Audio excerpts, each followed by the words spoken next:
about real things across generations. Generational banter. Real talk about real things across generations. Generational banter. Hello. What's up, Mother? Hey, daughter. How you doing today? I'm okay. I'm good. Good. I feel like, ooh, what a week. What a week it's been. What's the highlight from there. the week? Let's just start there. Because Thanksgiving just passed. Don't let me start on Thanksgiving now.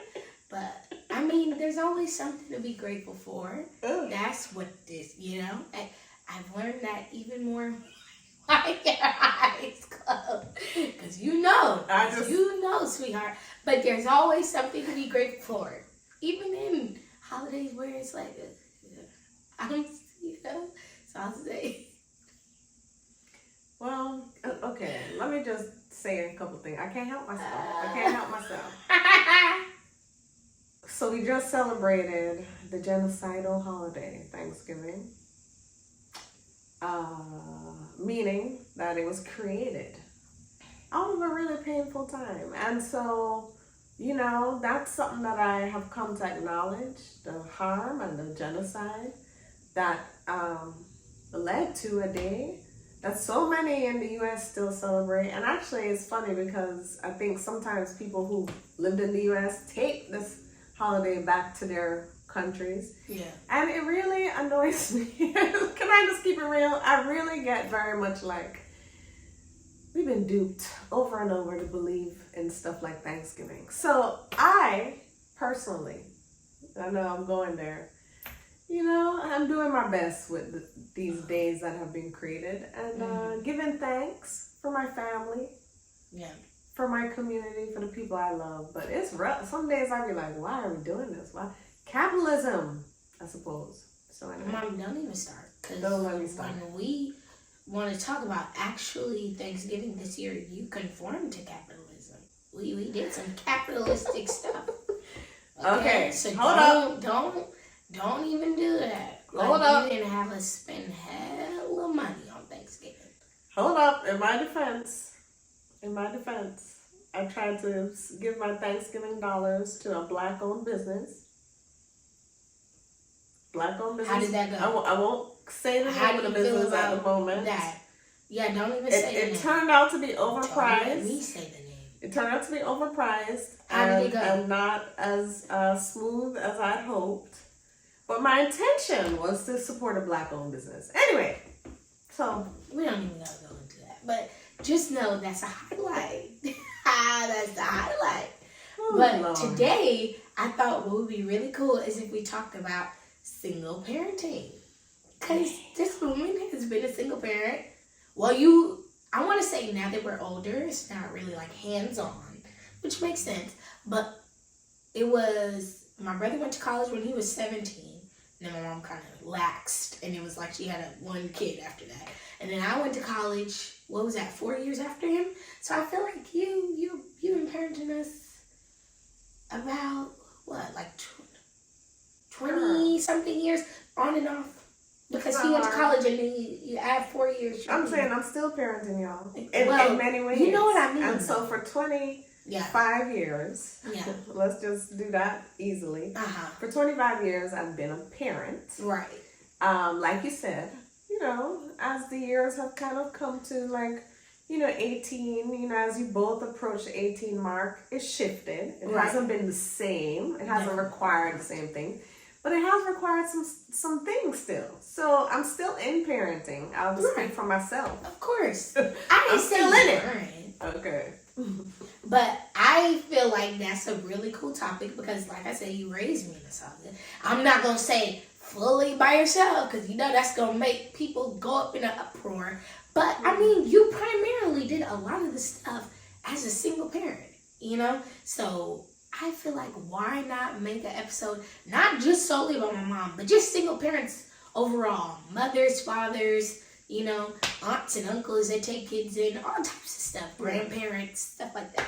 So I have a few, I got a few questions for you. Before you ask the questions. Okay. Can I say something? Can I ask you a question for clarity? Sure. am I allowed to speak the truth, the whole truth, or nothing but the truth? Because if you're gonna call people out and do all that. No, but I mean, I'm not a call people out kind of person. But I don't want phone calls. I don't want any of that. I don't want to sugarcoat some things though. But so am I allowed to be truthful, Mom? But like 100? Mommy, keep it above. You could be. Am I allowed? I'm just asking. Please never. From the gate. Never say keep it above. Never. I don't know. The young people say that, so I just. But you can be honest. Okay. This whole podcast is about being transparent. Okay. But I feel like just be aware of the people that may watch this and be like, oh, okay. What? Okay, so, I don't want no calls. I don't want that. So just keep that in mind. Okay. Less about yourself, more about like your children. But yeah, let's start on my questions. All right. I have a few of them. Mm-hmm. So the first question I have is, when you were younger, did you ever think you would be a single parent? Mm-mm. Not in a million years. When I was young, honestly, as a young person, I never thought about having kids. I didn't 16 or 18. I wasn't really thinking about having kids. So I wasn't one of those people that was like, oh, when I grow up, I want to have a family and I wasn't one of those people. I didn't have this long kind of vision about what parenting or but I never thought I'd be a single parent. There was never a moment for me that there wasn't a partner in what I'd conceived for myself. Yeah. But to be honest with you, yeah. I had examples of single parents. When my parents divorced, I was about 9 when my parents divorced, and my mom moved to the United States. We were living in Jamaica as a single parent. Yeah. And so for the first, I feel like at least 3 years while we were there, she was single parenting in a village. My grandmother was there, and we actually lived in a house with other family members for the first few years. So, I had the experience of witnessing that in my mom, having her go through it. Mm-hmm. And I understood that at some point when my grandmother divorced my grandfather, which in her day was unheard of, her children were generally grown. So, but she was an independent woman. My grandmother, knowing her, my version of her, my part of her story, because she had a whole story before I was born. Yeah. But the part that I was witnessing, she was a single, independent woman making her way. So I want to say that I had those 2 examples. Yeah. And I still never actually thought that I would be a single parent. Yeah. I believe that. It's so funny that you say that because of how we were raised and just how you had to do things, and go through so many different things to make sure me and my sons were okay. I tell myself I don't want to be a single parent. Now I can't control that though. That's the thing. I can't control any of that. But I pray that whoever I end up one day having children with, even if we fall out of love and we don't end up together, just be a good parent, be a good father. That part. That's all that I want. I mean, it's so unpredictable, relationships. But once you make a child, it's not a one-way thing. I didn't make a kid by myself. Anybody that's taken biology or whatever, you know how this goes. Yeah. So that's why I'm that would never work. But like I said, I can't control that. So I was talking to one of my friends the other day, and she was literally saying, oh, so that's probably something you're mapping out in a man that you're looking for. Someone that could be a good dad. That's probably a big. And I said that's a good point. That is something I really want from a guy that I would want to carry things out with. So it's just funny that you say that. Can I say something to what you said? Go ahead. The thing is, right? You don't set out. I didn't set out to be a single parent. I didn't. And I have to acknowledge that the partners that I chose to have children with, I don't think were really ready for what it took to have children and to be the person you're mapping out. The person who really understands what it takes. And so I kicked into high gear I recognized that they weren't ready. Yeah. And so I just kicked into the gear that I needed. And at the same time, what I recognize, and this is why I think a conversation like this is so important. Right. Because what I recognized when I looked at their own lives, and these are the two partners that I chose, is that they had unresolved trauma from their own upbringings with their own parent figures, right? And I don't want to go into any detail to share any of their story. But what I recognize is that they themselves had some unresolved things with their fathers, probably most, you know? Okay, and so it's interesting to me how those patterns repeat and show up. And so, you know, I, at this stage, don't have a lot of I don't have a lot of resentment or blame or anything, but I certainly do have an awareness. Yeah. That like part of the journey to parenting is to do your best to resolve as much of the hurt places that you hold as possible. That will allow you, I think, to show up more fully as a parent. And that's something that I didn't know at that time when I started. I didn't understand that when I started out. So I want to add that. Okay. Well, my next question is, if you could rate it from 1 to 10 on difficulty, what would you give it? 1 being like not that difficult, and 10 being, oh my God, hardest thing in my life. Oh my God. Like, You making this one. You making that question difficult. You know, here's the truth of it. Yeah. I'm going to give it a 10 on difficulty and a 10 on reward. You know, I'm going to give it... Jesus! I like that! I'm going to add a little something to your question. Because I'm going to give it 10 on difficulty, 10 on reward. Because, you know, the truth is there were multiple things that were very difficult. One of the things is, you know, before I had Asaze, and Asaze is my eldest child, my first child, I had seizures, you know, growing up. Like, they started when I was 13, and they continued after I had you all. Right. Yeah. I had seizures the night before I had Asaze. I was in the hospital. I just had multiple seizures, and they had to induce me. Wow. And part of the difficulty that I found was, how do I do this as someone with these special needs? Like, how do I show up for you all? And so I had to change my own life. I had to get really serious about my health and my own well-being. Yeah. At a point where I didn't even know how to be honest. Epilepsy and seizures for me have been such a hard road. Yeah. So like I hadn't even been clear how to do that, but I knew I needed to. Yeah. Then there's the logistics of parenting. You know, when we moved to the United States, because you were both spent many years of your life in Jamaica, right? Surrounded by more family, more community, more support systems. Yeah, definitely. When I moved to the United States and I took that leap, because what I perceived as better financial opportunities, when I took that leap, it was hard.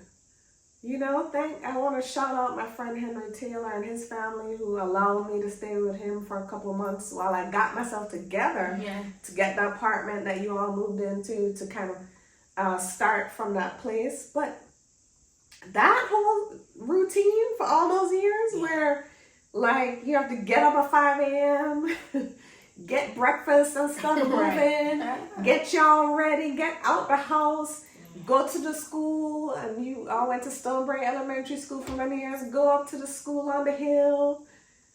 I have to commute to work, and my work commute was like an hour and a half each way. That whole thing, that whole routine was a lot. And I will never forget things like coming from, so hour and a half, like I would leave work at 4:30. I'd be rushing out the door and bolt into the car, drive an hour and a half to try to get to the school by 6 o'clock when the after school care is done. Right. And you know, there were days where I didn't make it.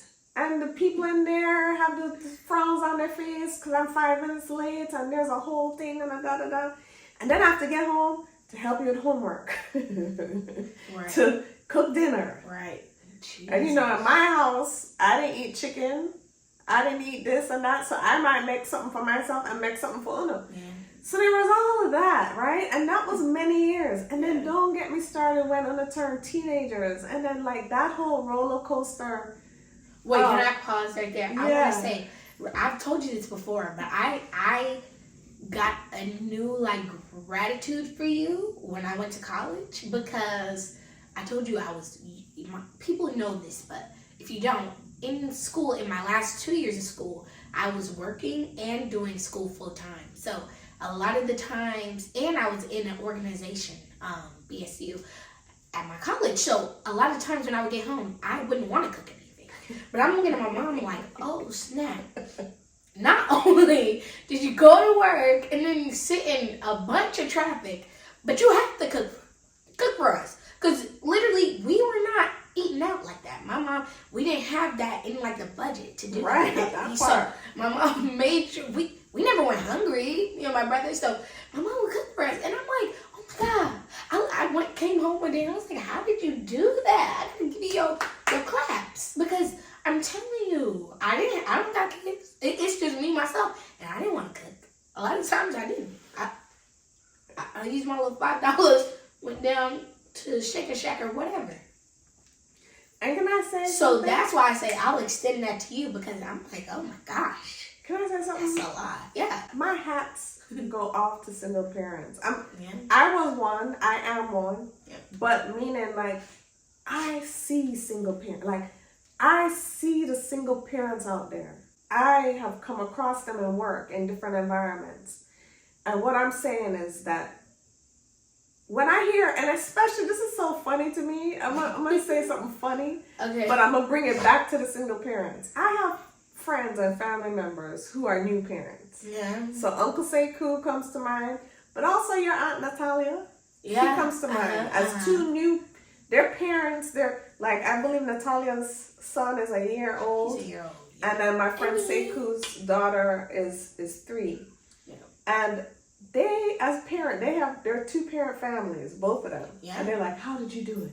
Both of them, both sets. I said, so tell me, how did you do it? How did you do it? I don't know how you do it, because they're co-parenting. Yeah. And they apparently are having quite the journey, right? Yeah. And so what I'm saying is the people who have the 2-parent households have no clue what single parents have to go through. They don't have no idea what single parents are dealing with. And I'm telling you, to me, single parents are the miracle workers of the planet, because they make a way out of no way. Mm. And sometimes they make a way out of no way financially, but also sometimes when they're witnessing the other parent not participate. Sometimes another parent has passed away, right? There's all these scenarios. Yeah. There's multiple scenarios. So sometimes there is nobody to even turn to make the phone call to. Right. Right? Because that person is no longer physically on the planet. But sometimes that person is not very far away, but just not participating. And for whatever the reason is, this person finds himself as a single parent. My hat's off to single parents. I'm telling you. The miracle workers. Amen. Right? I told you, remember in high school, I told you what my homeroom teacher, she had a kid. She had a baby, and then she was pregnant again, and her husband must have went on some business trip for 2 days. And she was like, oh my God, I was a single parent for like 2 days. Girl, if you don't shut your mouth, Yeah. you don't know nothing about that life. I remember I came home and told you that. We were laughing. Because, girl, what the heck are you talking about? Yeah, child. You're lucky. That's the opposite to that. It's more than a notion. Lucky. That's all I Yeah, tell you. so, Yeah. So. Definitely. Mhm. Definitely. Mhm. Okay, my next question. Let's go. What's your next question, Alonja? So, my next question is, which years would you say were the hardest and which were the easiest? Well. Not you. Oh, Lord. Because I'm having a hard time picking. Because Okay. I think the hardest are probably when you got into, both of y'all had teenage, that 13 patch, where you're just becoming teenagers. I was a saint. I was an angel. I don't know what we're talking about. You know what? She has her own version of her story. Y'all both had a very tumultuous time entering into the 13s. Okay. There's different things going on. Yeah. Each of you had different things, but you each had things. And so my prayers for the parents who have the 13-year-olds right now, because the hormonal, whatever it is that's going on for teenagers, it's a lot. And as a parent, because you know, the other piece of the teens is like y'all grow more distant generally. You know, before y'all become teenagers, y'all like to hug your parents, your mom. I got lots of hugs. I got lots of mom, I love you. And then there's a certain part where I think that teenage years is like carving out some independence, carving out like I'm a full person without you kind of story. And so it is even a little jarring, I think, as a parent, when you're like, oh, you don't want to hug me goodbye anymore? Or, you know, that can be difficult. So I feel like teenage years. Those were, I feel like those were challenging years. I also think, though, to be honest with you, that y'all in adulthood have been interesting. Because I've been like, oh. As like difficult or easy? As more difficult? Yeah. I'd be like, oh, there's still work. And I think it's because I think, oh, y'all still need something more from me? Oh, I need to still what show up. You think you off the hook? You think you off the hook? I thought, done it. Been there. You know what I'm saying? I actually did pretty good for all these years. So, don't I get a pass?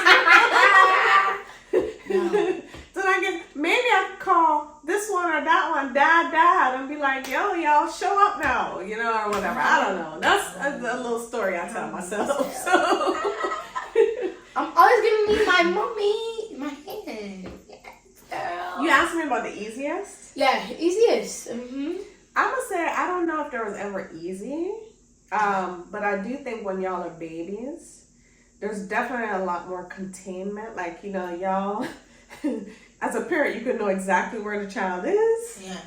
You know, you don't have to worry about what's happening too far away. So I think in that way it was easy. And I will say that I had a lot of great community of support around me when y'all were babies. Right. I still remember when you were born, I was still having seizures, but I learned that I could ask for support. And so my friend Patrice came and lived with us for like, I don't know, 3-6 months and helped with you at night. Yeah. And so there was times like that where it felt easy because I had like communities of support around me. Right. But remember what I always said? I always ask my mom this, but I always say, Mommy, why did but you tell me it's because of economic reasons, like money. But I say, you know, with us leaving Jamaica, we left a lot of, like you said, community, because I had like the Thompsons, the Dixons, your friends, your close friends. It was a lot of people that were there that could be there for me and Asada. So I was always confused. But then I realized the economic reason makes sense, you know? Yeah. And I will say, you know, Jamaica is a very communal like society, and that the communities of support that I had there were so real and tangible. In fact, I want to like big up and bless up and shout out a next friend of mine, Ekundayo, because Ekundayo was at the time married to my friend Patrice, but he supported me through the whole like went to Lamaze classes, went to these things with me, and actually witnessed you being born into the world. Oh wow! And it was just interesting because he came from we were a community, like a group of us had done a rite of passage together, had been part of each other's lives, and he offered that. So I really have been blessed. I've been supported. I've had so much love and just like, you know, generosity. Yeah. Across Okay. my experience as a mom, as a single parent. Because you know they say it takes a village, so that makes sense. Mm-hmm. Like the community aspect for sure. It takes a village. And I would just want to say, grandparents have been a village. I just want to like just put out there right now that I have had such a beautiful support system in the grandparents. So from my mom and dad, so Grandma Sandra, Grandpa Paul, but also my stepdad, Grandpa Keith. Yeah. My grandmothers both knew y'all, so even Grandma Dorothy, Grandma Pearl, want to like bring them into the space. Yeah. I also want to name Mrs. Merva Dixon. me say Merva Dixon. Big up yourself. Yeah. Uncle Bobby was a grandparent, right? I want to just big up Bobby Dixon, right? And then the Thompsons. I want to big up Miss Lurleen and as I call him, Mr. Thompson.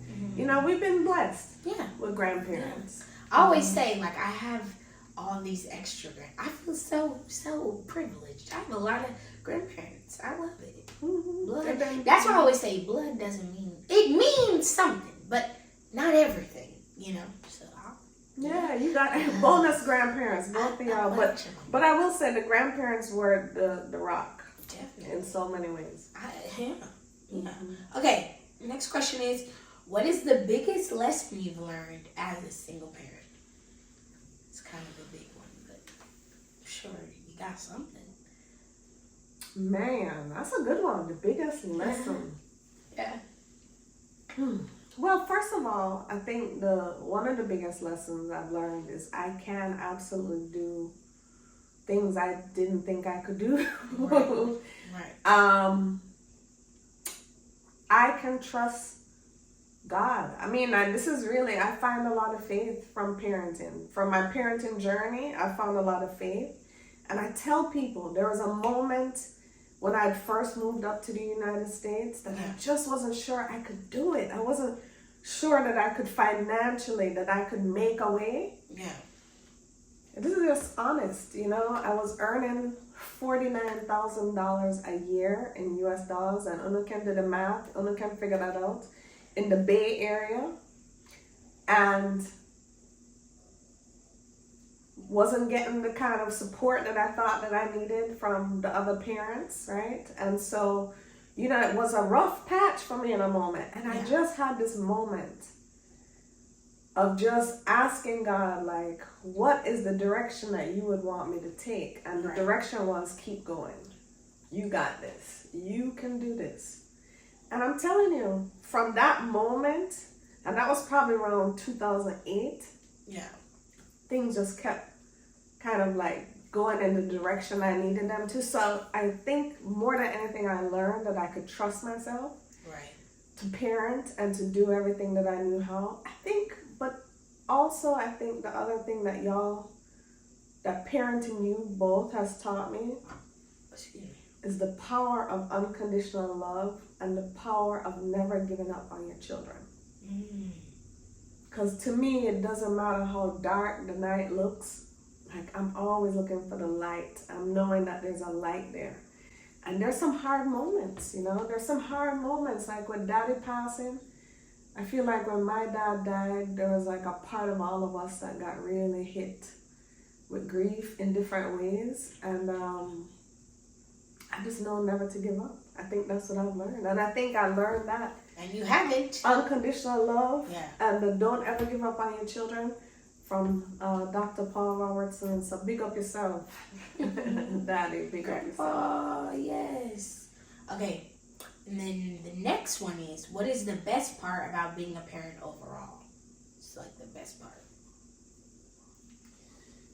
I think, honestly, the love. The best part of being a parent is the love that you give and the love that you get, the love that you receive, you know.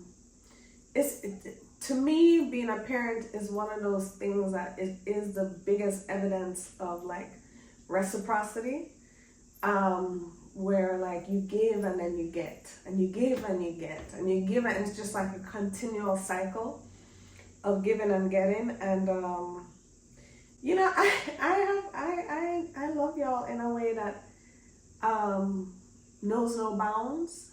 I also like y'all as human beings. That's a thing. I actually like you too, you know. You're okay. But, you know, to be honest, I really do. And, like, so that part is one of the best parts. That I can laugh and we can talk. And we talk, I think we talk about just about everything. I feel like I don't have any, like, oh, we don't talk about this. We don't go here. I think we talk about it all. And I like that. Okay. Yeah. And then do you have I mean, you're asking me all the questions, but do you have any thoughts or reflections on your experience? Here's what I'm going to say. What I've learned, and I've told you guys this in depth, as I've gotten older, I just learn more. When you're younger, you're kind of oblivious to all of this. But when I'm older and I can see it from a different lens of like, oh, like I said, in college, I got to do all these things by myself. I don't got no kids and I feel drained. You know what I'm saying? Imagine what my mother was feeling. That's how I kind of see it. But I'm going to tell you this. This is a big PSA. I am a person that strongly believes if you're a single parent and you're the other parent to your child is not passed away, is not dead, you know, is not frank, like has died. No, if they are not dead. Okay. I'm saying so. Right. If they're not dead or in prison or like overseas doing work like the Navy or you know, and you are a parent out there and you just decide not to give nothing, I think they should be in prison. That's what I said. Oh, I told y'all this a few weeks ago. I think you should be in prison just because. Why is it that that's a thing? I don't see how that matches. The only way it makes sense is, like I'm saying, you can't control if somebody passes away. You know, like, then in that circumstance, okay, you know, you're a single parent and you didn't, it's not like that's what you wanted or that's what somebody did intentionally. But when you intentionally decide not to help your children, be there for your kids, that to me is illegal. Should be. In my mind, it is illegal. Okay. I'm not saying it should be. I'm saying it is. In my mind, you should be in prison with a good, nice sentence. I'm being so for real. Because let's make something clear. I'm someone that was brought up by a single parent. This is not me just saying this. It's because I know how I felt over the years. I've known how it feels to be a kid that's like, oh, I see all these people around me with both of their parents, and you know, I don't want to go too much into this, but I'm just making it clear that I feel like it's not hard to be there for your kids.